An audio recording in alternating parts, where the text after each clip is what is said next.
Hello everyone. जैसा कि आपको मालूम ही है कि हमारे अतीत के क्रम में जो मैंने सीरीज चलाई हुई है उस क्रम में इसके पहले भी मैं कई वीडियो अपलोड कर चुका हूँ। क्योंकि सभी कंपटीशन में एनसीईआरटी से ही पूछे जाते हैं क्या है।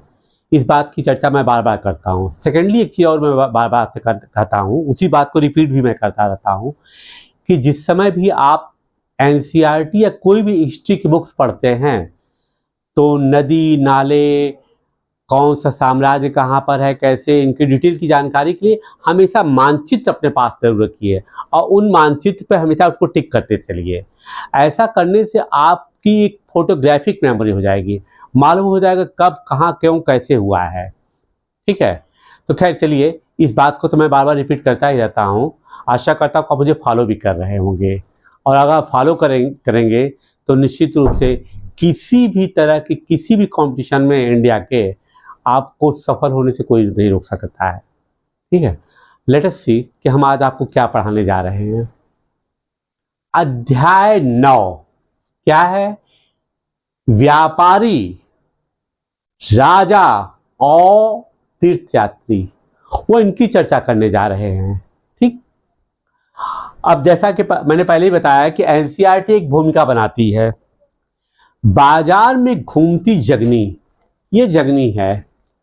जगनी अपने गांव के एक मेले की आस लगाए बैठी थी। स्टील के चमकदार बर्तन, रंग बिरंगी प्लास्टिक की बाल्टियां, शोक रंगों के फूलों के प्रिंटों वाले कपड़े, चाबी से चलने वाले मजेदार खिलौने उसे बहुत अच्छे लगते थे। इन चीजों को बेचने वाले दुकानदार बसों और ट्रकों पर आते थे और रात को अपना सामान समेट करके वापस चले जाते थे। जगनी को हैरानी होती थी कि ये लोग हमेशा इस तरह क्यों घूमते रहते हैं। उसकी मां ने बताया कि वे लोग व्यापारी थे। वे उन चीजों को उन जगहों से खरीदते थे जहां बनाए जाते थे और फिर उन्हें मेलों में बेचते थे। अब चूंकि वो व्यापारी के बारे में बताना चाहता है इसलिए उसने एक भूमिका बनाई है। ठीक, आइए हम आगे बढ़ते हैं।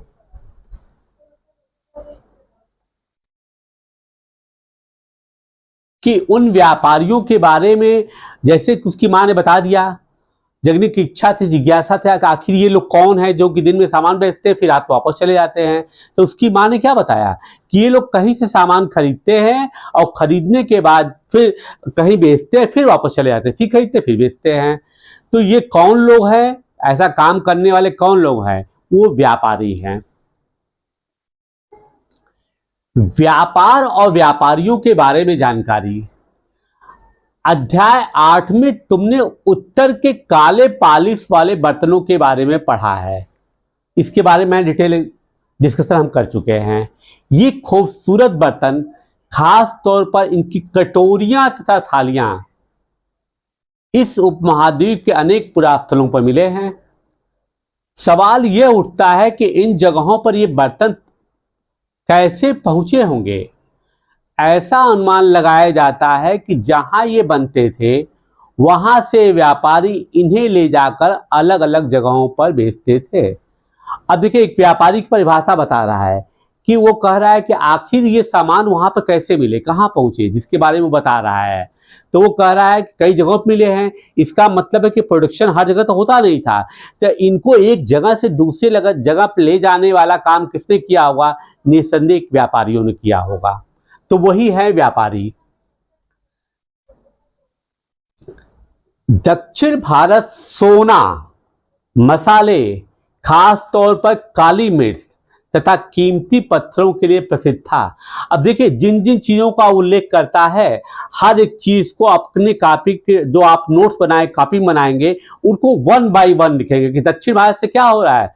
सोना, मसाले, फिर खास तौर पर काली मिर्च, इसको फॉरेन में जो विदेशी लोग श्रोम वगैरह इसको क्या कहते थे? इसको वो लोग ब्लैक गोल्ड कहते थे। यहां तक कि कालिदास जी ने इसको यवन प्री कहा है।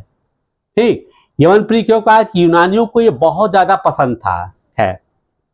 काली मिर्च का रोमन साम्राज्य में इतनी मांग थी कि इसे काले सोने के नाम से बुलाते थे, मैंने बता दिया। व्यापारी इन सामानों को समुद्री जहाजों और सड़कों के रास्ते रोम पहुंचाते थे।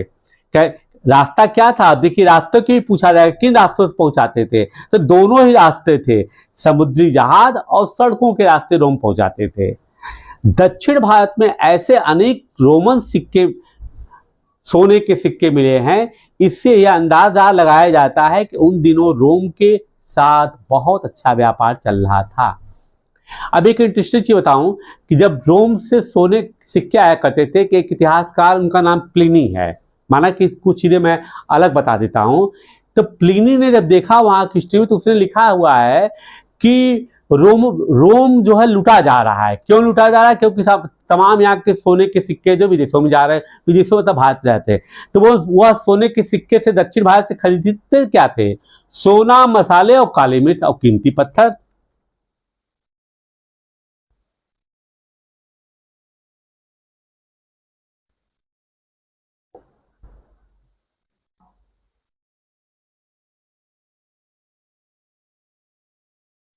अब देखिए, व्यापार के बारे में ही हम बात कर रहे हैं, तो व्यापार से जुड़ी एक कविता कहते हैं। वो कविता क्या बता रही है, इसको देखिए। कहते हैं कि व्यापार के प्रमाण हमें संगम कविताओं से भी मिलते हैं। संगम के बारे में मैं आपसे ऑलरेडी डिस्कशन कर चुका हूं, जिनका फाइनली जो है संकलन किया गया था वल्लभी में, ठीक है। नीचे लिखी कविता में पूर्वी समुद्र तट पर, अब देखिए हर एक पॉइंट को याद रखिए कि किस कविता में किसका जिक्र किया गया है। पूर्वी समुद्र तट, ठीक है, ईस्टर्न स्थित पुहार पत्तन, वेरी इंपॉर्टेंट हार्बर, पुहार पत्तन पर लाए जाने वाले माल का वर्णन मिलता है। अब प्रश्न यहाँ पर आपसे पूछा जा सकता है, इसी को लिख करके देखिए कितने प्रश्न बनते हैं कि इसका उल्लेख कहाँ किया गया है? संगम कविताओं में किया गया है। कहाँ का उल्लेख किया गया है? पूर्वी समुद्र तट पे किया गया है। किस पत्तन का उल्लेख किया गया है? पुहार पत्तन का प्रयोग किया गया है। इस पे क्या है, इसका उल्लेख क्यों किया गया है? क्योंकि यहाँ पे लाए जाने माल का वर्णन मिलता है। इसी तरह से क्वेश्चन एनसीईआरटी से निकाल करके किसी भी कंपटीशन में बनाए जाते हैं। इसलिए मैं हमेशा कहता हूं कि सभी पॉइंट जो है, एक एक लाइन को आपको ध्यान से पढ़ना चाहिए, कि फोटोग्राफिक मेमोरी आपके दिमाग में होनी चाहिए। जैसे लगे कि आपके दिमाग में उस पढ़ने की पिक्चर है, जब प्रश्न आएगा तो आप दिमाग में आंख बंद करके सोचेंगे, ओ मैंने क्या पढ़ा है, तुरंत आप क्वेश्चन को टिक कर लेंगे। आइए अब आगे बढ़ते हैं। समुद्री जहाजों पर लाए गए तेज तर्रार घोड़े, लाए गए, इंपोर्ट है ना। गाड़ियों पर काली मिर्ची गठरियां, हिमालय से मिले रत्न और सोना, दक्षिण की पहाड़ियों में चंदन की लकड़ियां, दक्षिण की पहाड़ियों में चंदन की लकड़ियां, जिसको आप नाम ने सुना होगा, वीरप्पन जो चंदन का तस्कर था, उसके बारे में आप जानते हैं। तो ये सत्यमंगलम जंगल है वहां पे आज के दिन में, मतलब पुरानी बातें मैं नहीं कहता हूं, वहां पर बहुत बड़ा जो है चंदन का जंगल है, ठीक है। इसी दक्षिण के पहाड़ियों में, नीलगिरी के पास है। दक्षिणी सागर के मोती, अब देखिए दक्षिणी सागर के मोती कहां से मिल रहे हैं, ये आपको ध्यान देना है। दक्षिणी सागर के मोती और पूर्वी सागर के मूंगे। यहां पर क्वेश्चन घुमा सकता है कि आपको लिख सकता है दक्षिणी सागर के मूंगे और पूर्वी सागर के मोती, but you have to keep in mind this thing कि ये कहां के, दक्षिण सागर के क्या है और पूर्वी सागर के क्या है। गंगा और कावेरी की फसल कहां के हैं? गंगा और कावेरी, ठीक है। श्रीलंका से आए खाद्यान्न, फूड ग्रेन्स, म्यांमार के बने मिट्टी के बर्तन और दुर्लभ कीमती आयात। अब देखिए इसमें हर एक चीज को आपको ध्यान इससे देना है कि वो डिफरेंट आइटम डिफरेंट प्लेसेस का डिस्क्रिप्शन दे रहा है, उनके बारे में बता रहा, वर्णन कर रहा है, तो आप हमेशा हर एक चीज को नोट करते चलेंगे। ये मैं बार बार आपको रिपीट करता रहता हूं, this is not the wastage of time जो मैं बार बार बोलता हूं।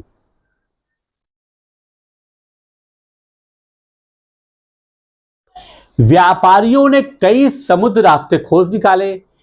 इनमें से कुछ समुद्र के किनारे चलते थे, कुछ अरब सागर और बंगाल की खाड़ी पार करते थे। नाविक मानसूनी हवा का फायदा उठाकर अपनी यात्रा जल्दी पूरी कर लेते थे। अब देखिए उस समय इस तरह की चीजें नहीं थी जैसा कि आज है कि मशीनों से शिप चल रहा है, बोट चल रहा है, सब कुछ है। तो वो निश्चित रूप से हवा का जो दबाव जैसे बनता था, मानसून किस तरह से बह रहा है, कैसे हवा के दबाव के सहारे ही ये लोग ज्यादातर अपनी यात्राएं किया करते थे, समुद्री व्यापारी। वे अफ्रीका या अरब के पूर्वी तट से, अब देखिए फिर आ गया, अफ्रीका या अरब के पूर्वी तट से, इसको भी आ गए, से इस महाद्वीप के पश्चिमी तट पर पहुंचना चाहते थे। देखिए आप अगर मानचित्र रखेंगे तो आपको ये मालूम हो जाएगा कि अरब का पूर्वी तट कौन सा है और अफ्रीका के किस रास्ते से अरब के पूर्वी तट पर पहुंचते हैं। तो दक्षिणी पश्चिमी मानसून के साथ चलना पसंद करते थे। इन लंबी यात्राओं के लिए मजबूत जहाजों का निर्माण किया जाता था। खैर, बिना मजबूत जहाज के इतना यात्रा कैसे संभव हो सकेगा। समुद्र तटों से लगे राज्य, इस उपमहाद्वीप के दक्षिणी भाग में बड़ा तटीय प्रदेश है, ये आज भी है, ठीक है। इनमें से बहुत से पहाड़, पठार और नदी के मैदान हैं। नदियों के मैदानी इलाके में कावेरी का मैदान सबसे उपजाऊ है। अब देखिए क्या कह रहा है, सबकी चर्चा तो कर लिया, लेकिन यहां पर किसी भी कावेरी के अलावा कृष्णा, तुंगभद्रा, किसी की भी बात कर सकता है, लेकिन आपको याद करना है कि कावेरी के मैदान की बात कर रहा है कि दैट वाज मच मोर या मोस्ट फर्टाइल लैंड, वो बहुत ज्यादा उपजाऊ जमीन थी। तो वो कौन सा था जगह, मैं क्या है, हमने का बताया था कि कावेरी। अब फिर आपको दिमाग में रखा कि कावेरी कहां पर है। मैदानी इलाकों तथा तटीय इलाकों के सरदारों और राजाओं के पास धीरे धीरे काफी संपत्ति और शक्ति हो गई। संगम कविताओं में मूवेंदार की चर्चा मिलती है। Important point to be noted कि मूवेंदार कौन है भैया, इनकी चर्चा कहां मिलती है, संगम कविताओं में। यह एक तमिल शब्द है, ये तेलुगु शब्द नहीं है। क्या है, ये तमिल शब्द है। तो जिसका अर्थ क्या है, इसका अर्थ है तीन मुखिया है। इसका प्रयोग तीन शासक परिवारों के, अब देखिए क्या है, मूवेंदार,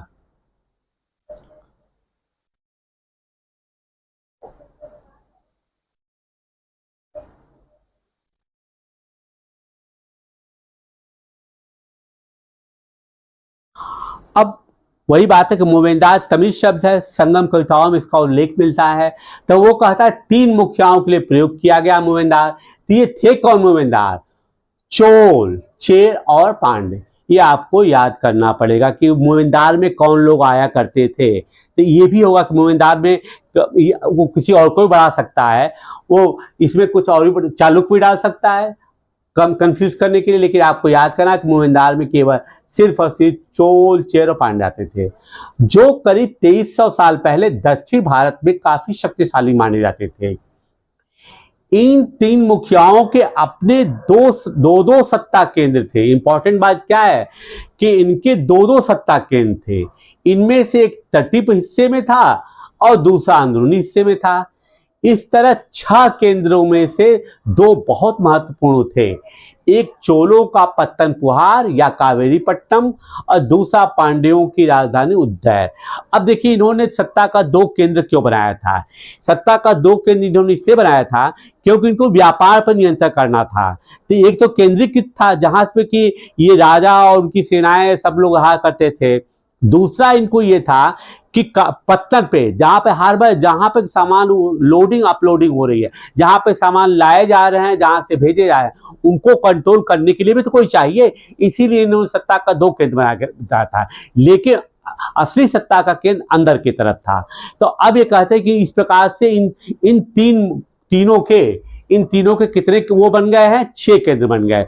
लेकिन 6 में वो कहता कौन सा इंपॉर्टेंट है, चोल का पत्तनपुहार या जिसको कावेरीपट्टनम, और पांड्यों की राजधानी मदुरै।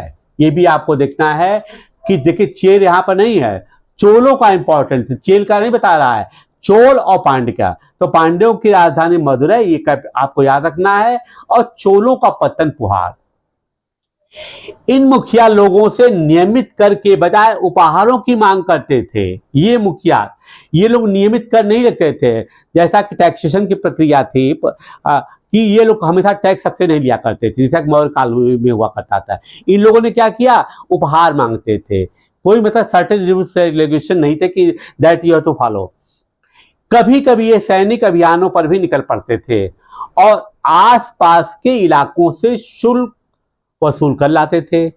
इनमें से कुछ धन के अपने पास रख लेते थे, बाकी अपने समर्थकों, नाते रिश्तेदारों, सिपाहियों तथा कवियों के बीच बांट दिया करते थे। किसको किसको बांटते थे आप देख लिए। अनेक संगम कवियों ने उन मुखियाओं की प्रशंसा में कविताएं लिखी हैं जो उन्हें कीमती जवाहरात, सोने, घोड़े, हाथी, रथ या सुंदर कपड़े दिया करते थे। मतलब क्या है कि देखिए वहां पर भी जैसे आज भी होता है ना कि आप किसी मंदिर में जाए तो आप भी भगवान के ही वो हैं, ठीक है, लेकिन जो वीआईपी हैं या जिन्होंने अधिक पैसा दिया उनको पंडित जी या उनके चेले कहते हैं कि भैया चलो हम तुमको तो वीआईपी दर्शन करवा देते, जल्दी से कर लेते हैं। तो यहाँ पर क्या है कि मतलब क्या है, किसी चीज की प्रशंसा करने के लिए, किसी चीज को वो करने के लिए कि जो जिसकी जितनी सुविधा देती थी। तो ये संगम युग के जो कवि लोग थे, जो जिससे अधिक जितना पाते थे उनके प्रशंसा में उस तरह की काव्य रचनाएं किया करते थे।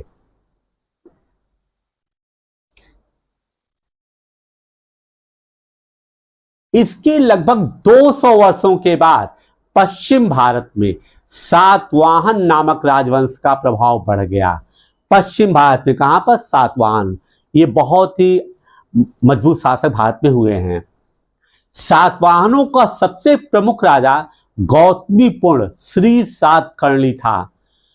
उसके बारे में हमें उसकी मां का नाम क्या था, गौतमी बलश्री द्वारा दान किए गए एक अभिलेख से पता चलता है। इसके बारे में जानकारी कहां से मिलती है, गौतमी बलश्री ने जो दान में एक अभिलेख किया है उससे इसके बारे में जानकारी मिलती है।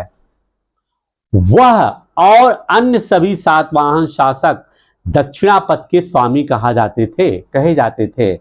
दक्षिणापथ का शाब्दिक अर्थ है दक्षिण की ओर जाने वाला रास्ता होता है। मतलब पथ है, दक्षिण की तरफ जो पथ है वही रास्ता है।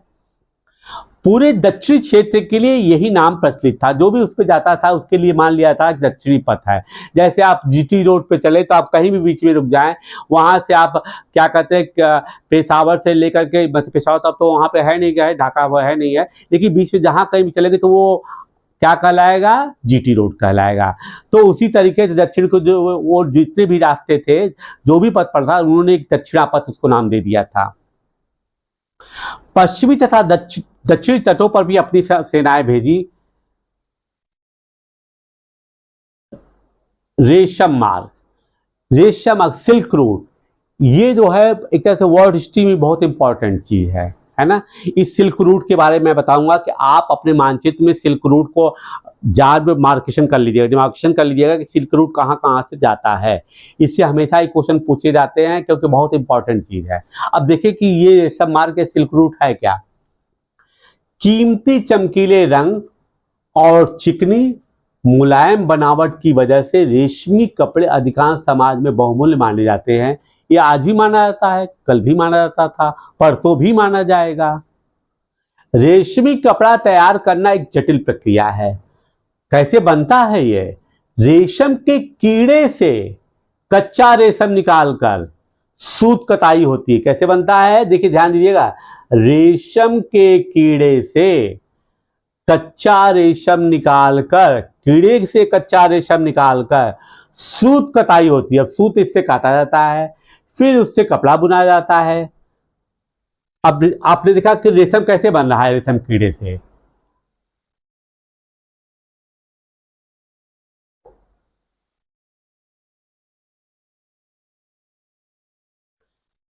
रेशम बनाने की तकनीक का आविष्कार सबसे पहले चीन में करीब 7000 साल पहले हुआ। इस तकनीक को उन्होंने हजारों साल तक बाकी दुनिया से छुपाए रखा। पर चीन से, अब देखिए चीन से कैसे फैल रहा है, इसके बारे में जानकारी कैसे हुआ। चीन से पैदल, घोड़ों या ऊंटों पर कुछ लोग दूर दूर की जगहों पर जाते थे। वे अपने साथ रेशमी कपड़े भी ले जाते थे। जिस रास्ते से ये लोग यात्रा करते थे वह रेशम मार्ग सिल्क रूट के नाम से प्रसिद्ध हो गया। अब इनको मालूम था, तकनीकी इनके पास थी कि कीड़े से कैसे हम इसके रेशम बनाएंगे, रेशम के वस्त्र कैसे बनेंगे। तो अब इनको मालूम था कि इनके पास अद्भुत चीज है। तो इनके व्यापारी जो है एक रास्ते से जाकर के शेष विश्व के अन्य भागों में जाकर के इसकी सप्लाई किया करते थे, बेचते थे, व्यापार करते थे। तो जिन जिन रास्तों को इन्होंने टेस्ट किया, जिन जिन रास्तों से ये जाते थे चीन से निकल कर, और जहां जहां ये पहुंचते थे उन सभी रास्तों को कहा गया कि this is a silk route, यह रेशम मार्ग है। कभी कभी चीन के शासक ईरान और पश्चिम एशिया के शासकों को उपहार के तौर पर रेशमी कपड़े भेजते थे। यहां से रेशम के बारे में जानकारी और भी पश्चिम की ओर फैल गई। कैसे फैली कहते हैं, अभी तो व्यापारी जाते थे, अब चीन के शासक ईरान, देखिए याद करें, ईरान और पश्चिम एशिया के शासकों, एक को नहीं, पश्चिम एशिया है ना, वेस्ट एशिया और ईरान के शासकों को ये लोग भेजा करते थे। तो अब जब वहां पहुंचा तो वहां से आगे जाने लगा, पश्चिम की ओर फैल गई।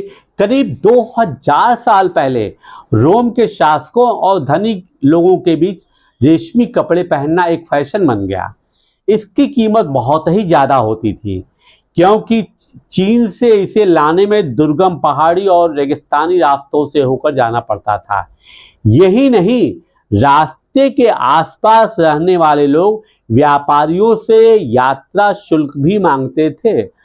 अब निश्चित रूप से महंगा होगा क्योंकि एक ही जगह से पूरे विश्व में फैल रहा है, तो वहां से वहां तक पहुंचाने में व्यापारियों को कितनी परेशानियां झेलनी पड़ती रही होगी, इसका अनुमान आप स्वयं लगा सकते हैं। उस जमाने में जबकि इस तरह के नहीं था कि ट्रेन से भेज दो, पाइपलाइन भेज दो या गाड़ियों पर लाद कर भेज दो।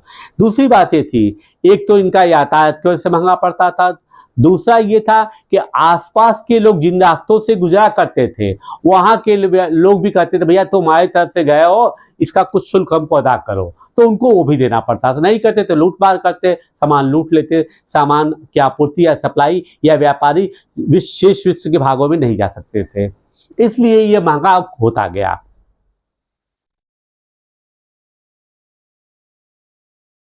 मानचित्र 6 को देखो, इसमें सिल्क रूट तथा उसकी शाखाओं को दिखाया गया है। मैं ऑलरेडी एक्सप्लेन कर चुका हूं।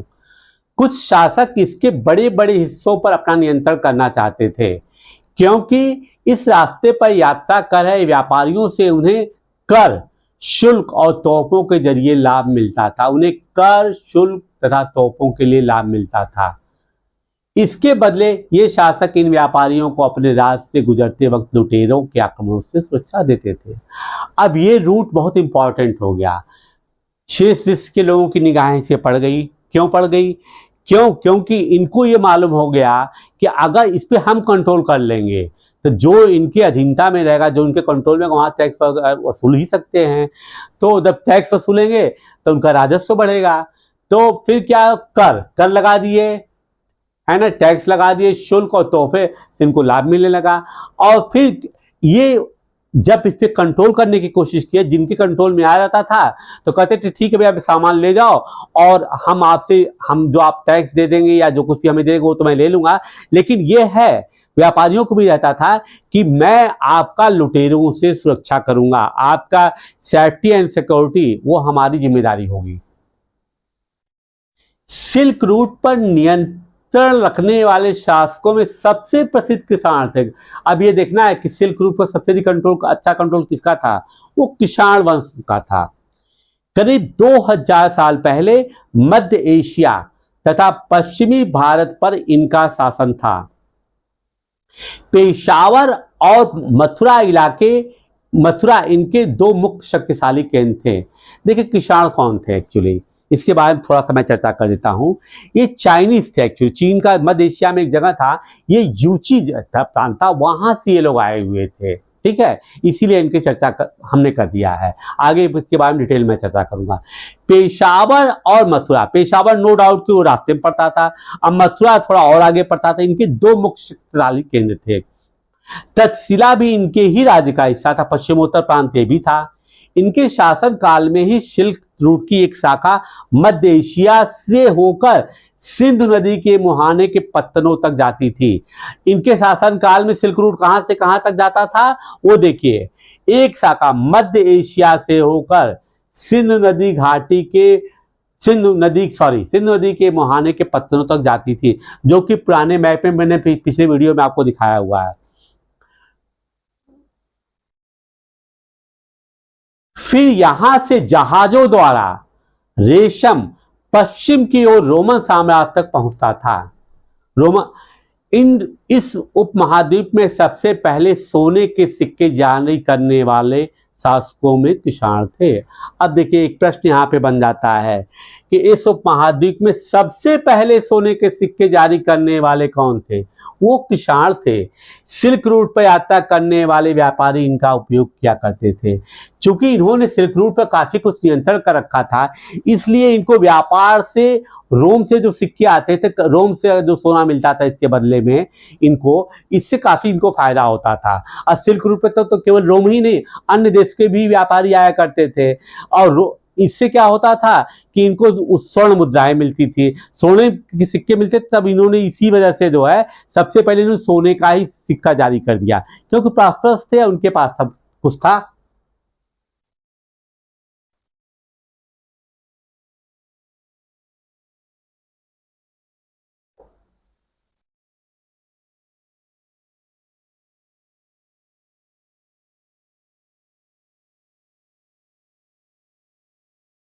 अब देखिए मैंने कनिष्क की बात किया। कनिष्क कौन है? कुषाण वंश की बात है, कुषाण वंश का ही ये कनिष्क है। तो अब बौद्ध धर्म का प्रसार, कुषाणों का सबसे प्रसिद्ध राजा कनिष्क था। उसने करीब 1900 साल पहले शासन किया। उसने एक बौद्ध परिषद का गठन किया, जिसमें एकत्र होकर विद्वान महत्वपूर्ण विषयों पर विचार विमर्श करते थे। मैंने बताया ना कि लोग मध्य एशिया चाइना की तरफ से आए थे, और चूंकि बौद्धिज्म वहां फैल चुका था, इसलिए ऑलरेडी ये लोग पहले जानते थे जब भारत की तरफ ये बढ़े हैं, तो इन्होंने सबसे पहले क्या काम किया, बाद में विजय के बाद बौद्ध परिषद का गठन किया। बुद्ध की जीवनी, बुद्ध चरित्र के रचनाकार कवि अश्वघोष कनिष्क के दरबार में रहते थे। इंपॉर्टेंट पॉइंट देखिए, फिर क्वेश्चन का बन रहा है कि बुद्ध की जीवनी क्या है? वह है बुद्ध चरित्र। बुद्ध चरित्र की रचना किसने किया? कवि अश्वघोष किए। कवि अश्वघोष किस शासक कहाँ रहा करते थे? कनिष्क के दरबार में रहते थे। अश्वघोष तथा अन्य बौद्ध विद्वानों ने अब संस्कृत में लिखना शुरू कर दिया। अब देखिए क्या है, अब यहां पर भाषा परिवर्तन भी शुरू हो गया। अब पाली प्राकृतिक की बात, जैसे बातों की चीजें कि यहाँ पे नहीं हो रही कि उन्होंने पाली में किया तो उन्होंने प्राकृत में किया, ऐसा कुछ नहीं। अब ये संस्कृत में इन्होंने रचनाएं करना शुरू कर दिया।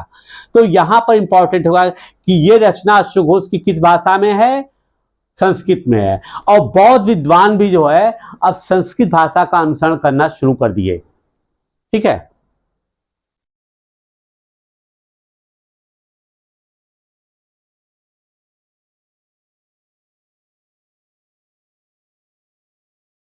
इस समय बौद्ध धर्म की एक नई धारा महायान का विकास हुआ। इसकी इसकी दो मुख्य विशेषताएं थी।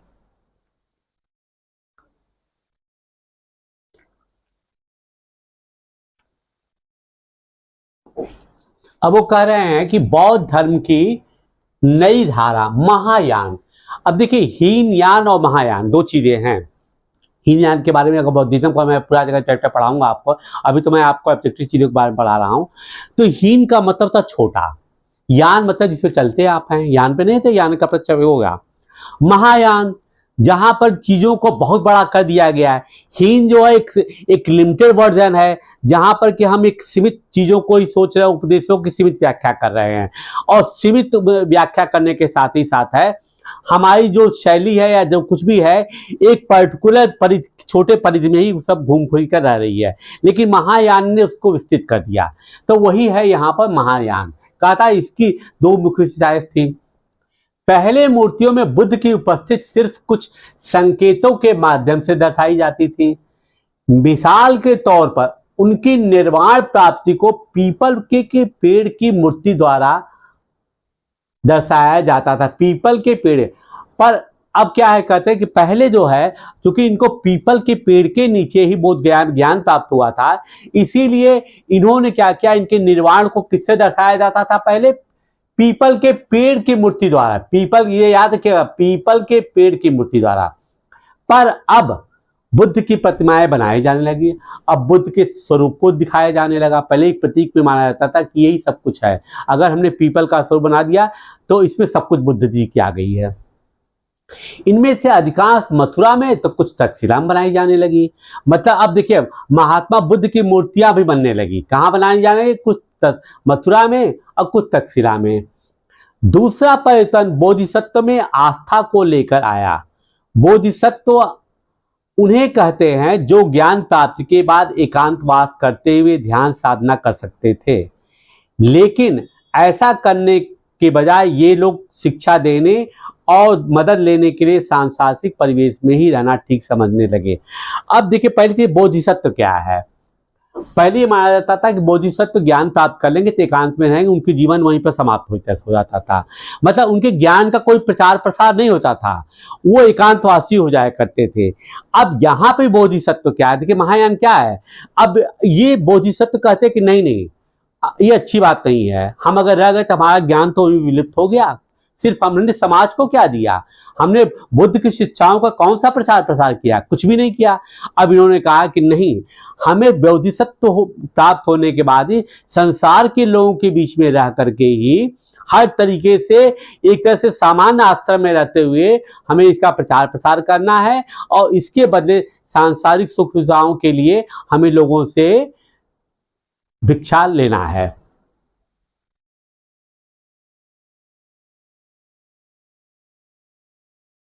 धीरे धीरे बोधिसत्व की पूजा काफी लोकप्रिय हो गई और पूरे मध्य एशिया, चीन और बाद में कोरिया तथा जापान तक भी फैल गई। यार, मध्य एशिया, चीन और बाद में कोरिया, जापान तक फैल गई।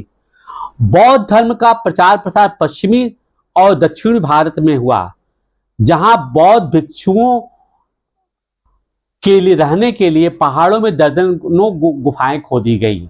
अब देखिए, पश्चिम में भी इनका प्रचार प्रसार हुआ है और दर्जनों गुफाएं खोदी गई हैं। अब देखिए क्या कहते हैं, वो सांची के स्तूप की का एक मूर्ति चित्र। यहां इस वृक्ष और उसके नीचे खाली आसन को देखो। कहते एक वृक्ष और उसके नीचे खाली आसन को देखो।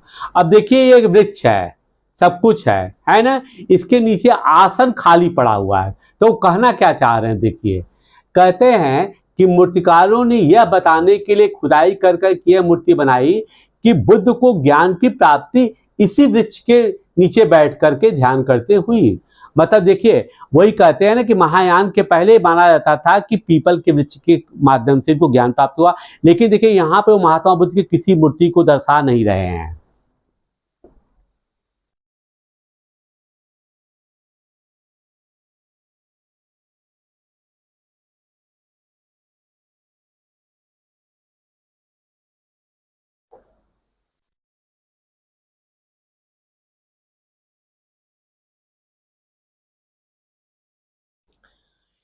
इनमें से कुछ गुफाएं राजा और रानियों के आदेश पर बनाई गई, तो कुछ व्यापारियों तथा कृषकों द्वारा। अब ये बोधिसत्व या भिक्षु भिक्षुणियों के रहने के लिए तमाम गुफाएं बनाई गई। कुछ तो राजा लोग अपने आदेश से बनाते थे, राजा बनाते थे भाई लगाओ यहाँ पे लोग रहेंगे, वर्षा काल है, अन्य जगहों पे कुछ अब अस्थायी निवास होने लगे ना। और कुछ व्यापारी लोग, जैसे कि आज भी नहीं था, चैरिटी होती है कि तमाम व्यापारी ने मंदिर को ध्यान दिया तो वहाँ पर धर्मशाला बन गया, यहाँ पर ये बन गया, वहाँ पर ये प्रक्रिया तो आज भी चलती रहती है। तो उसी तरीके से गुफाओं को काटना, इनके लिए अस्थायी निवास की व्यवस्था करना कैसे होता था, उसके बारे में वो बता रहा है। इनमें से ज्यादातर गुफाएं पश्चिमी घाट के दर्रा के पास बनाई गई थी। अब इंपॉर्टेंट पॉइंट क्या है कि ज्यादातर गुफाएं कहाँ मिलती हैं, पश्चिमी घाट के दर्रों के पास बनाई गई थी। ये आपको याद रखना है, क्योंकि कंफ्यूज करने के लिए कोई भी जगह बना सकता है। दक्कन के शहरों और तटों के समृद्ध बंदरगाहों और इन्हें जोड़ने वाली सड़कें भी इन्हीं दर्रों से होकर गुजरती थी। ऐसा लगता है कि यात्रा करने वाले व्यापारी इन गुफाओं वाले मठों में विश्राम के लिए रुकते थे। अब वो कह रहा है कि देखिए, एक तो इम्पॉर्टेंट ये है कि राजा रानी या व्यापारी ऐसे लोग जो है इन मठों का या इन विहार गुफाओं का अब को बनवाते थे, लेकिन उनके पीछे एक तो उद्देश्य था कि उनके लिए बनाए, और दूसरा ये माना जाता है, एक लॉजिक बनाई जाती है कि वो अपनी सुख सुविधा के लिए बनाए जाते थे, क्योंकि वो वहां पे रुकते थे। क्यों रुकते थे उसका कारण वो समझा रहे हैं। वो कहते हैं कि ऐसा क्यों होता था। कहते हैं, अब देखिए, पश्चिमी दर्रों के घाट पे तो है, दक्कन के शहरों और तटों के समृद्ध बंदरगाहों और इन्हें जोड़ने वाली सड़कें भी इन्हीं दर्रों से होकर गुजरती थी, इन्हीं दर्रों से होकर गुजरती थी, इसलिए ये लोग इनके लिए व्यवस्था किए रहते थे। बौद्ध धर्म दक्षिण पूर्व की ओर श्रीलंका, म्यांमार, थाईलैंड तथा इंडोनेशिया सहित, अब इन देशों के भी आपको नाम याद करना पड़ेगा, क्योंकि कंफ्यूजन करने के लिए आपसे पूछ सकता है कि थाईलैंड है, बर्मा है, तो कहीं डाल देगा, वियतनाम भी डाल देगा, आपने टिक कर दिया तो क्वेश्चन कबाड़ा हो गया। मिलना तो मिलने से निगेटिव मार्किंग ऊपर से हुई। तो ये क्या है, you have to come crime, इसको कंठस्थ करना है। क्या है वो, कौन सी जगह है दक्षिण पूर्व की? श्रीलंका, म्यांमार, थाईलैंड तथा Indonesia. Not beyond that you have to keep in mind, इसके बाहर आपको नहीं सोचना है, इन्हीं को याद करना है। इसके सहित दक्षिण पूर्व एशिया के अन्य भागों में फैला। ठीक,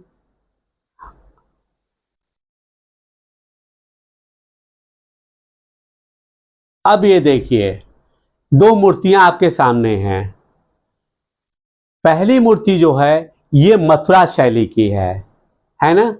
दूसरी जो है ये तक्षशिला की है, मतलब गांधार शैली की है, गांधार प्रदेश की है। अब देखिए, मूर्तियां तो दोनों ही है, पहले मूर्ति बनती नहीं थी। अब वही कह रहा है कि अब भगवान की मूर्तियां भी बनाई जाने लगी। पहले तो प्रतीक से ही हम ये मान लेते कि ये भगवान बुद्ध है, पीपल के पवित्र वृक्ष से। लेकिन अब जब मूर्तियां बननी शुरू हो गई तो इन मूर्तियों का दो मुख्य केंद्र रहा, एक तो था मथुरा, दूसरा तक्षशिला, दूसरी गांधार शैली है। तो अब देखिए कि इन मूर्तियों में अंतर क्या है। अब देखिए, यहां पर पहले आप इनको देखिए, फर्स्ट वन मथुरा को, कि यहां पर इनको वस्त्रों से सजाया नहीं गया है।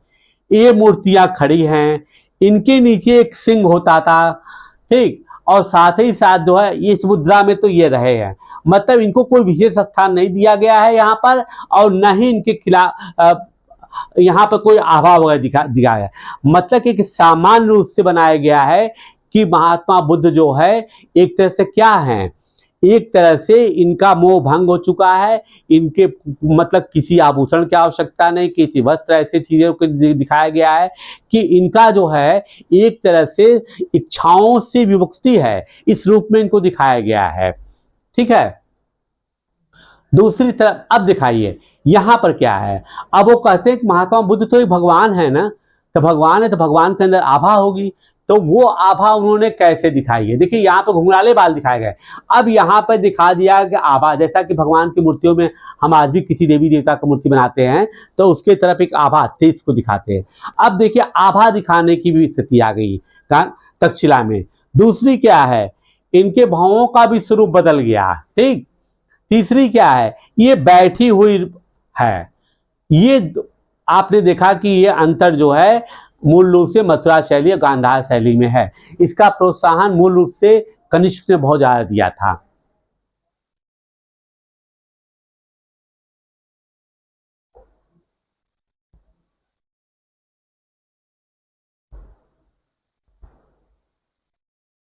अब आता है थेरवाद नामक बौद्ध धर्म का आरंभिक रूप इन क्षेत्रों में कहीं अधिक प्रचलित था।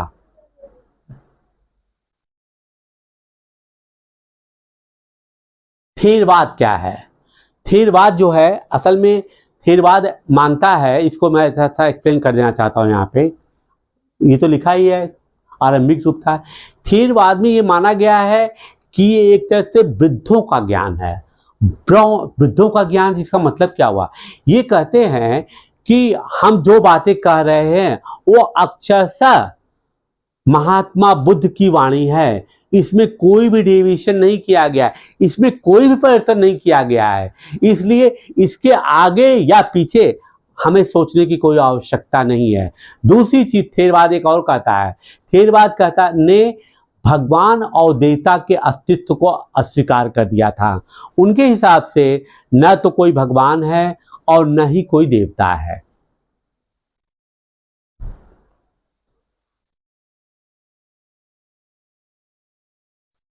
ये देखिए कार्ले की गुफा है।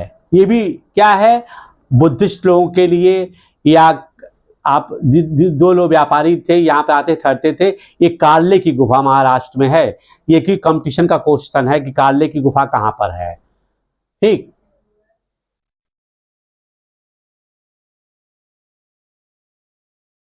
तीर्थयात्रियों की जिज्ञासा। व्यापारी काफिलों में तथा जहाजों पर दूर दूर तक जाया करते थे। बहुत से तीर्थयात्री भी उनके साथ निकल पड़ते थे। तो अब कहता है तीर्थयात्री कौन थे। कहता है कि तीर्थयात्री वे स्त्री पुरुष होते हैं जो प्रार्थना के लिए पवित्र स्थानों की यात्रा करते थे। व्यापारियों के साथ ये लोग भी निकल जाते थे कभी कभी, क्योंकि इनको सुरक्षा मिल जाता था। तो तीर्थयात्री की परिभाषा आज भी जो है और वही है जो कि कल थी और आने वाले भी कल में भी यही रहेगी। इससे इसमें कुछ हमको नई चीज दिखती नहीं है। इसी तरह भारत की यात्रा पर आया चीनी बौद्ध यात्री तीर्थयात्री फाशियन, इसको कई कई फाइयान भी पढ़ेंगे, तो उसके में भी यू डोंट गेट कंफ्यूज कि फाशियान कौन है, फाइयान कौन है। ठीक है, तो फाशियन काफी प्रसिद्ध है। वह करीब 1600 साल पहले आया। श्वेनसांग, इसको कई जगह आप पढ़ेंगे Wenshong, but both are the same person. ठीक है, चाहे वो श्वेनसांग कहें चाहे वेनशोंग कहें। ठीक है, पहले भारत आया था। उसके करीब 50 साल बाद सिंह आया। अब देखिए 3 यात्रियों का क्रम है, आपको एक क्रोनोलॉजी बनानी पड़ेगी, क्रम। ये पूछ लिया जाता है पहले कौन आया, कौन इसके बाद आया, कौन आया, या सुमेलित करिए, मैच द फॉलोइंग। तो ये कैसे संभव हो सके। आपको पता है कि फ्यानशान भी आया है, सिंह भी आया है, वेनशोंग भी आया है, कोई भी आया है। तो आपको इनकी क्रोनोलॉजी किसके शासन काल में आया पहले बनाना पड़ेगा। कि तो जब शासन काल मालूम हो जाएगा तो उस क्रम में बना लेंगे आप। तो कभी भी कोई क्वेश्चन आप कंफ्यूज नहीं करेंगे और कोई भी गलत टिक नहीं करेंगे। वे सब बुद्ध के जीवन से जुड़ी जगहों और प्रसिद्ध मठों को देखने के लिए भारत आए थे। इनका पर्पस क्या था वो दिखा रहा है। इनमें से प्रत्येक तीर्थयात्री ने अपनी यात्रा का वर्णन लिखा। इन्होंने अपनी यात्रा के दौरान आई मुश्किलों के बारे में भी लिखा। इन यात्राओं में कई वर्ष लग जाया करते थे। जिन देशों और मठों को उन्होंने देखा उनके बारे में उन्होंने लिखा, और उन किताबों के बारे में भी लिखा जिन्हें वे अपने साथ ले गए थे। उन किताबों के बारे में मतलब पांडुलिपियां भी ये लोग अपने साथ ले गए थे, क्योंकि उनका मूल उद्देश्य था बौद्ध धर्म का अध्ययन करना। किस लिए आए थे, बौद्ध धर्म के लिए अध्ययन करने के लिए ही आए थे।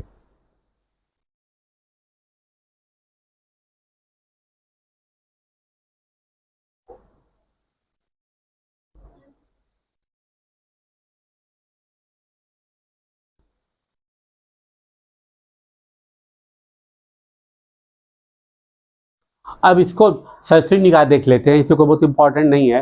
फाशियान भारत चीन कैसे बाहर। फाशियन ने अपने घर चीन वापस लौटने के लिए अपनी यात्रा कहां से शुरू की थी, यहाँ ये इंपॉर्टेंट पॉइंट है। वो चाइना जाने के लिए अपनी यात्रा उसने बंगाल से शुरू की। वह व्यापारियों के एक जहाज पर चढ़ा। मुश्किल से वे एक से वे 2 दिन ही चले पाए थे कि एक समुद्री तूफान में फंस गए।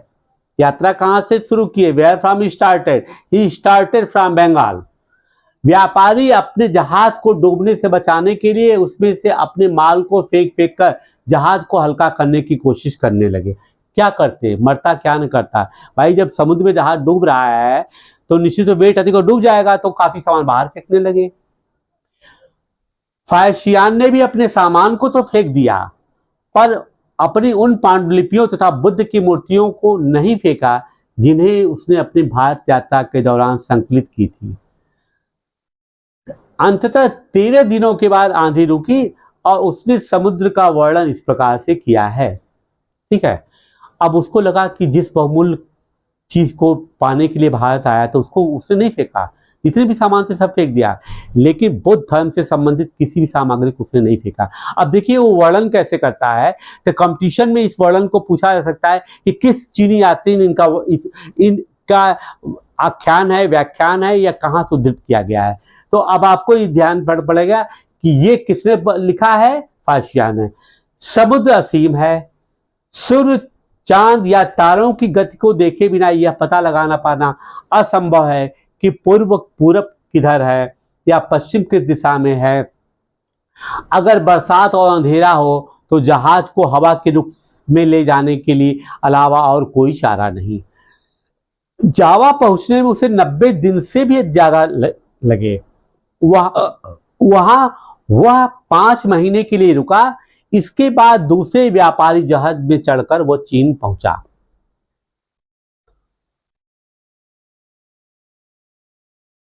श्वेनसांग भूमार्ग से क्या है, देखिए उत्तर पश्चिम तथा मध्य एशिया होकर चीन वापस लौटा। ये कैसे लौटा इसके बारे में बता रहा है। भूमार्ग से, कहां से, उत्तर पश्चिम या मध्य एशिया, ही रास्ता ही था। उसने सोने, चांदी और चंदन की लकड़ी की बनी बुद्ध की मूर्तियां तथा 600 से ज्यादा पांडुलिपियां एकत्र की थी। इन्हें वह लगभग 20 घोड़ों पर लाद कर ले गया, पर इसमें से 50 पांडुलिपियां उस समय खो गई जब सिंधु नदी पार करते हुए उसकी नाव उलट गई। उसने अपने जीवन का बाकी हिस्सा उसने बची हुई पांडुलिपियों का संस्कृत से चीनी अनुवाद करने में लगा दिया। पांडुलिपियों का संस्कृत से चीनी। अब ये हो सकता है पूछे कि किस चीनी यात्री के सामान जो है के साथ दुर्घटना हुई और सिंधु नदी पार करते समय किसके पांडुलिपियां अगर काफी डूब गए। तीसरी चीज यह है कि किस चीनी यात्री ने जो है बुद्ध की जो है संस्कृत की जो ग्रंथ थे उनका चीनी में अनुवाद किया। ये क्वेश्चन बनते हैं। तो ये सभी रिलेटेड किससे हो गए, श्वेनसांग से। इसके बारे में पहले भी मैंने बताया हुआ है। नालंदा शिक्षा का एक विशिष्ट केंद्र। श्वेनसांग तथा अन्य तीर्थयात्रियों ने इस समय के सबसे प्रसिद्ध बौद्ध विद्या केंद्र नालंदा में अध्ययन किया। उसने नालंदा के बारे में इस प्रकार लिखा है, अभी मालूम ही हो गया है, यहाँ के शिक्षक योग्यता तथा बुद्धि में सबसे आगे हैं। बुद्ध के उपदेशों का वह पूरी ईमानदारी से पालन करते हैं। मठ के नियम काफी सख्त हैं, जिन्हें सबको मानना पड़ता है। पूरे दिन वाद विवाद चलते ही रहते हैं, जिससे युवा और वृद्ध दोनों ही एक दूसरे की मदद करते हैं। विभिन्न शहरों से विद्वान लोग अपनी शंकाएं दूर करने के लिए आते हैं। नए आगंतुकों से पहले द्वारपाल से ही कठिन प्रश्न पूछते हैं। उन्हें अंदर जाने की अनुमति तभी मिलती है जब वे द्वारपाल को सही उत्तर दे पाते हैं। 10 में से 7 या 8 सही उत्तर नहीं दे पाते हैं। मतलब क्या है कि जिसकी जिज्ञासा ज्ञान के लिए है या तर्क वितर्क के लिए है, जो वहां पर अध्ययन करना चाहते थे, सबसे पहले ही द्वारपाल ही इनसे प्रश्न पूछ लेता था। मतलब क्या था, एक तरह से उनकी प्रवेश परीक्षा थी। मौखिक पूछता था और लगता था कि नहीं ये इसके लायक है, तब उनको वहां पर एंट्री मिल जाया करती थी।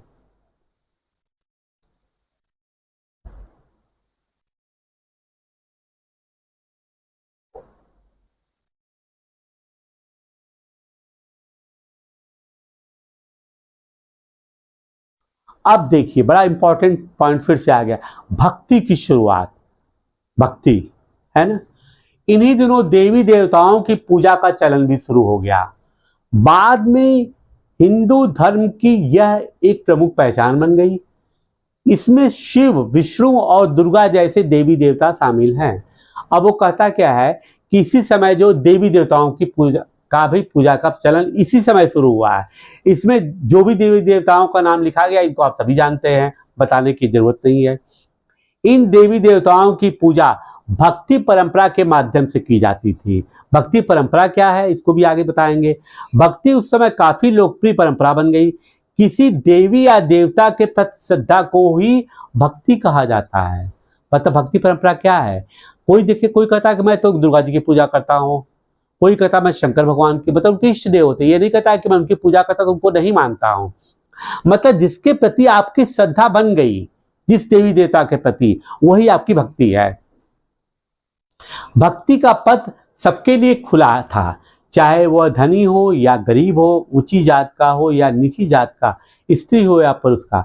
मतलब क्या है कि भक्ति मार्ग में किसी के लिए कोई रुकावट नहीं थे, सबके लिए ये दरवाजा खुला हुआ था कि आइए आप भक्ति मार्ग में शामिल हो जाइए, सबकी पूजा करिए।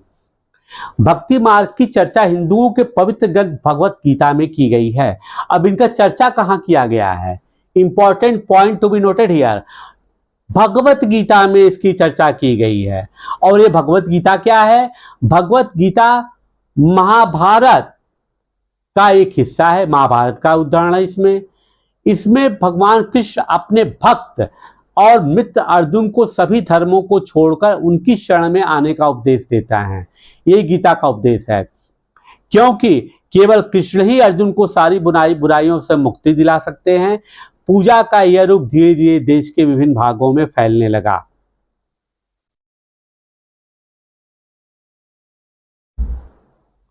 भक्ति मार्ग अपनाने वाले लोग आडंबर के साथ पूजा पाठ करने के बजाय ईश्वर के प्रति लगन और व्यक्तिगत पूजा पर जोर देते थे। अब यह है कि इन्होंने कहा, इनका अंदर ये नहीं था कि ऐसा करने से ये हो जाएगा, ये ऐसा करने से ये देवी देवता प्रसन्न हो जाएंगे, इनके करने से ये हो जाएगा। भक्ति मार्ग के लोगों ने आडंबर या अन्य व्यवस्थाओं को खत्म कर दिया।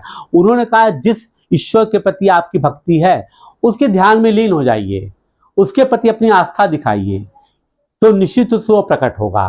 तब भगवत गीता का उल्लेख क्यों किया गया है? क्योंकि कुरुक्षेत्र में जो है भगवान कृष्ण ने जो है अर्जुन को, जब अर्जुन जो है युद्ध से विरक्ति की तरफ जा रहे थे, तो उनको यही उपदेश दिया था कि सब चीजें नश्वर हैं, केवल आत्मा ही अजर हमारा है। और उन्होंने अब कहा था, हे अर्जुन तुम मेरे अंदर देखो, मैं इसको बहुत छोटे में बताना चाहता हूं। और उसमें अब उन्होंने विराट स्वरूप दिखाया था, जैसा कि इसमें लिखा हुआ है, और उसमें कहा था अहम ब्रह्मास्मि, मैं ही ब्रह्म हूं, सब कुछ मेरे अंदर है, तो तुम जो है मेरी बातों को मान करके आगे बढ़ो। इस छोटे में ही मैंने चर्चा किया है आपको।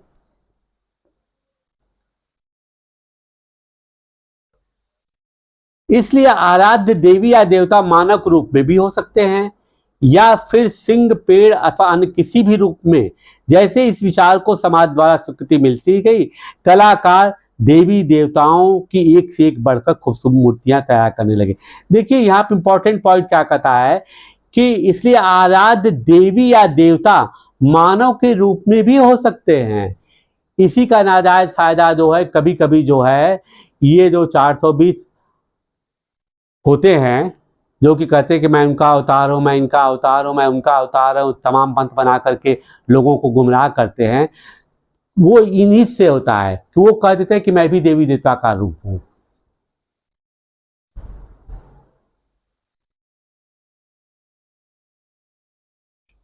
अब बहुत इंपॉर्टेंट है, वराह के रूप में विष्णु, वराह के रूप में विष्णु। वराह कौन है? भगवान विष्णु का तीसरा अवतार है। इनके बारे में मैं थोड़ा बता दूं, फिर आगे इस पर आता हूं। कहा जाता है एक हिरण्याक्ष राक्षस था, और उसने क्या किया था कि पृथ्वी को उठा करके उसने सिंधु के तल में डाल दिया था। तो पृथ्वी को बचाने के लिए भगवान विष्णु जो है वराह का रूप लिए, और उन्होंने अपने दांतों से जो है पृथ्वी को बाहर किया था। अब इसका देखिए वर्णन इस चित्र में आ जाएगा आपको। वह पुराणों के अनुसार, ये इसका उल्लेख क्या माना जाता है, वही पुराणों में कहा गया ये बात है। जल में डूबी पृथ्वी को बचाने के लिए विष्णु ने वराह रूप का धारण किया था। यहाँ पृथ्वी को एक स्त्री के रूप में दर्शाया गया है। अब इसको आप देखिए, यहां पर देखिए ये वराह है, यहां पर ये स्त्री का रूप है, और वराह के दांतों पर जो है ये जो है पूरी ये स्त्री को उठाया गया है, मतलब पृथ्वी को उठाया गया है। और ये इंपॉर्टेंट है कि ये कहाँ मिला है? एरण, मध्य प्रदेश, और विष्णु का है। ये बहुत ही इंपॉर्टेंट पॉइंट है, इसको हमेशा याद रखिएगा।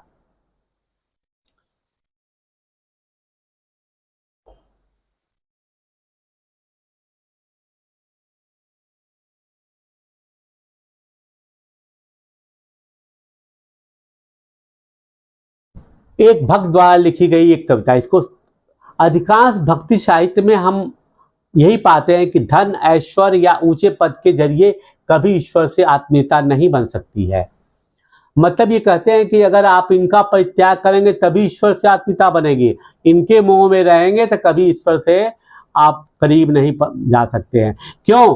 क्योंकि आप इनको करने के लिए गलत तरीके भी अक्सर अपनाएंगे। धन है, गलत तरीका अपनाएंगे।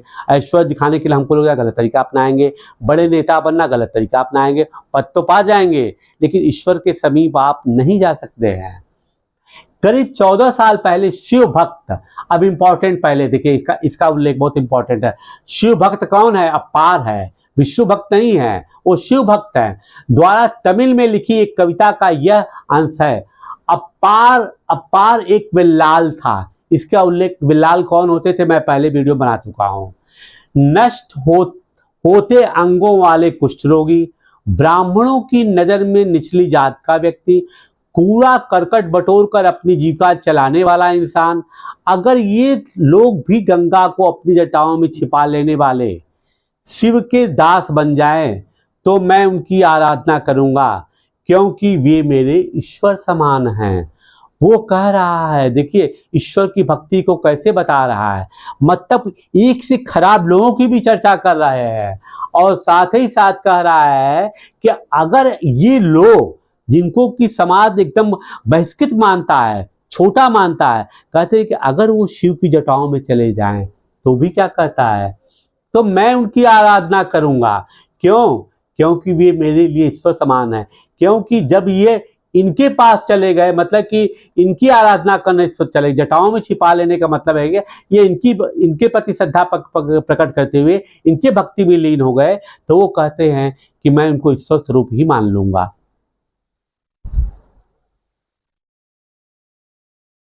देवी देवताओं का विशेष सम्मान होता था, इसलिए विशेष जगहों पर ही इनकी मूर्तियों को रखा जाता था। आज भी ऐसा होता है।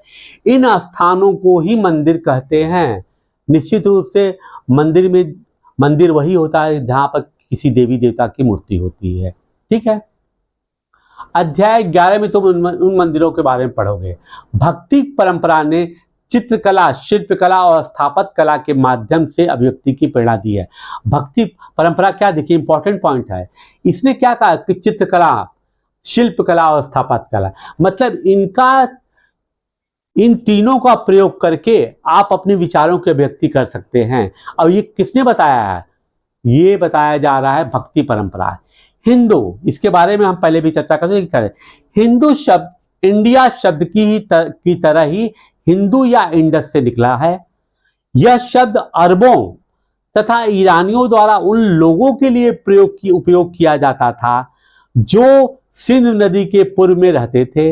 यही शब्द उनके धार्मिक विश्वास तथा सांस्कृतिक परंपराओं के लिए भी प्रयुक्त होता था। अभी कुछ दिन पहले भारत बनाम इंडिया का एक चर्चा हो रहा था कि शायद इंडिया नाम हटा दिया जाएगा। हो सकता हटा भी दिया जाए, अलग बात है। तो इस पर भी मैंने एक वीडियो बनाया हुआ है, उसको आप देख सकते हैं। वहां पर मैंने डिटेल में इसका डिस्कशन किया हुआ है। लेकिन यहाँ पर टू द पॉइंट हमको केवल यही बातें करना है कि यहाँ बता दें कि ये लोग फैक्ट क्या था कि जो अरब और ईरान फारस के तरफ से लोग आते थे, वास्तविकता ये थी कि ये लोग स का उच्चारण नहीं कर पाते थे।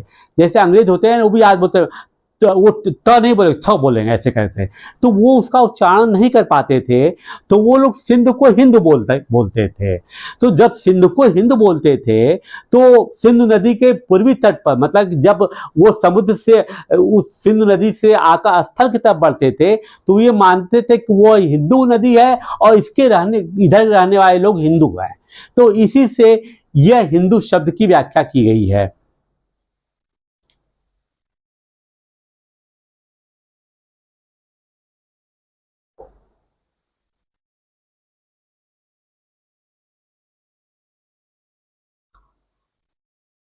आइए नृत्य के बारे में भी पढ़ लें, क्योंकि जीएस के हिसाब से इंपॉर्टेंट पॉइंट है। ठीक है। करीब 2000 साल पहले पश्चिम एशिया में ईसाई धर्म का उदय हुआ। पश्चिम एशिया में कहां पर? ईसा मसीह का जन्म बेथलेहम में हुआ था। कहां पर हुआ था? बेथलेहम में हुआ था, जो उस समय रोमन साम्राज्य का हिस्सा था। कहां किसका हिस्सा था? रोमन साम्राज्य का। ईसा मसीह ने स्वयं को इस संसार का उद्धारक बताया। उन्होंने दूसरों को प्यार देने और उसी तरह दूसरों पर विश्वास करने का उपदेश दिया। जिस तरह हर व्यक्ति दूसरों से प्यार और विश्वास की उम्मीद करता है। प्रभु यीशु ने कहा कि उन्होंने बताया कि मैं ईश्वर का एकमात्र पुत्र हूं। ईश्वर ने मुझे आपको ज्ञान देने के लिए ही भेजा है। और इसमें देखिए सार क्या है कि मैं दूसरों से जैसी अपेक्षा करता हूं, मुझे भी वैसा व्यवहार दूसरों के प्रति करना चाहिए। बाइबिल इनका धर्म ग्रंथ है, जहां पर यीशु है ना, बाइबिल में ईसा मसीह के उपदेश की बातें लिखी हैं। यहां इसका एक अंश दिया गया है, धन्य हैं वे लोग जो धर्म और न्याय के लिए भूखे प्यासे रहते हैं। धन्य कौन लोग? जो धर्म और न्याय। इस धर्म का मतलब यहां पर किसी धर्म से, हिंदू मुस्लिम सिख ईसाई से मत लीजिए। धर्म का तात्पर्य यहां पर कर्तव्य से है। धर्म और न्याय के लिए उनकी कामनाएं पूरी होंगी। जो दयालु हैं वे धन्य हैं, क्योंकि उन्हें दया मिलेगी। क्यों मिलेगी? क्योंकि ये दयालु हैं तो इनको दया भी मिलेगी। धन्य हैं वे जो दिल से पवित्र हैं, क्योंकि वे ईश्वर के दर्शन कर सकेंगे। जब दिल पवित्र है तो ईश्वर साक्षात आपको दर्शन देगा। क्योंकि दिल अगर गंदी जगह है तो ईश्वर वहां वास ही नहीं कर, ईश्वर नहीं आएगा। और दिल में जब आंख बंद करेंगे तो आपको स्वयं ईश्वर की अनुभूति होगी। धन्य हैं वे जो शांति स्थापित करते हैं, वही ईश्वर की संतान कहलाएंगे। मतलब क्या है कि जो अच्छे कार्य कर रहे हैं, सब सिखा रहे हैं कि ईश्वर का संतान कहने का अधिकारी वही है। कौन?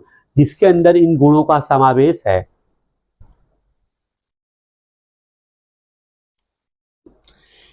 ईसा मसीह के उपदेश साधारण लोगों को बहुत पसंद आए और धीरे धीरे यह पश्चिम एशिया, अफ्रीका तथा यूरोप में फैल गए। ईसा मसीह की मृत्यु के 100 साल के अंदर ही भारतीय उपमहाद्वीप के पश्चिमी तट पर पहले ईसाई धर्म प्रचारक पश्चिम एशिया से आए। देखिए 100 साल के अंदर ही कितनी तेजी से प्रसार हो रहा है ईसाई धर्म का। 100 साल के अंदर उस जमाने में भी लोग कहां पर आ गए? पश्चिमी तट पे। देखिए पहले कहां पर आए हैं? देखिए भारतीय में ये पश्चिमी तट पर आए हैं, वेस्टर्न पार्ट में, ठीक है ना। मानचित्र 6 इसमें देखो, क्या पता लगाओ, ठीक है, कि किस रास्ते से ईसाई धर्म के प्रचारक भारत आए होंगे। अब इंपॉर्टेंट पॉइंट है यहाँ पर, देखिए केरल के ईसाइयों को सीरियाई ईसाई कहा जाता है, क्योंकि संभवतः वे पश्चिम एशिया से आए थे और वे विश्व के सबसे पुराने ईसाइयों में से एक हैं। कहता है कि उनको सीरियाई ईसाई कहते हैं। माना था कि पश्चिम एशिया में एक जगह सीरिया है, जिसको आप आज जानते हैं। वो कल्पना करते हैं कि हो न हो जो उनका रूट बन रहा है, जहाँ से उनको आसानी हुई केरल में आकर सेटल होने पे, वो सीरिया से आए हुए हैं। इसलिए केरल में जो भी ईसाई रहते हैं उनको क्या कहा जाता है? दे आर नोन एज सीरियाई क्रिश्चियन, सीरियाई ईसाई। अब देखिए इन शब्दों का प्रयोग हम बार बार मोमिनदार ये सबको बारे में बता चुके हैं, तो इसको बहुत ध्यान से रखिएगा। और इसके बारे में भी मैं काफी चर्चा कर चुका हूं।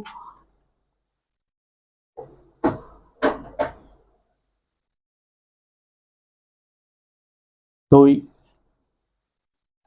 अब आप देखेंगे कि मैंने इस वीडियो में, इस अध्याय में जो कुछ भी था उसको मैंने पढ़ने के साथ आपको व्याख्या करके भी समझाने की कोशिश किया है, क्योंकि केवल पढ़ने से आपके समझ में नहीं आता है। जहाँ से 2 पॉइंट, माना कि अगर मैं हर चीज़ों को एक्सप्लेन करूँगा तो it will be very lengthy video. आप भी कहेंगे यार इतना लंबा वीडियो कौन पढ़ेगा, अभी तो हमको टू द पॉइंट पढ़ना है। लेकिन टू द पॉइंट पढ़ने में भी ऐसा नहीं कि आपको चीज़ों को केवल रटना है। रटने से आपको चीज़ें कभी याद नहीं होती है, लेकिन अगर आपको ये मालूम होगा कि चीज़ें कहाँ से क्यों कही गई है तो निश्चित रूप से आपके दिलो दिमाग में बैठ जाएगी और कभी भी आप इन चीज़ों को भूलेंगे नहीं। इसी उद्देश्य से और इसी तरीके से मैं आपको पढ़ाने की कोशिश कर रहा हूँ। अगले वीडियो में एक नई चीज़ के साथ हम आएंगे। Till then, bye bye.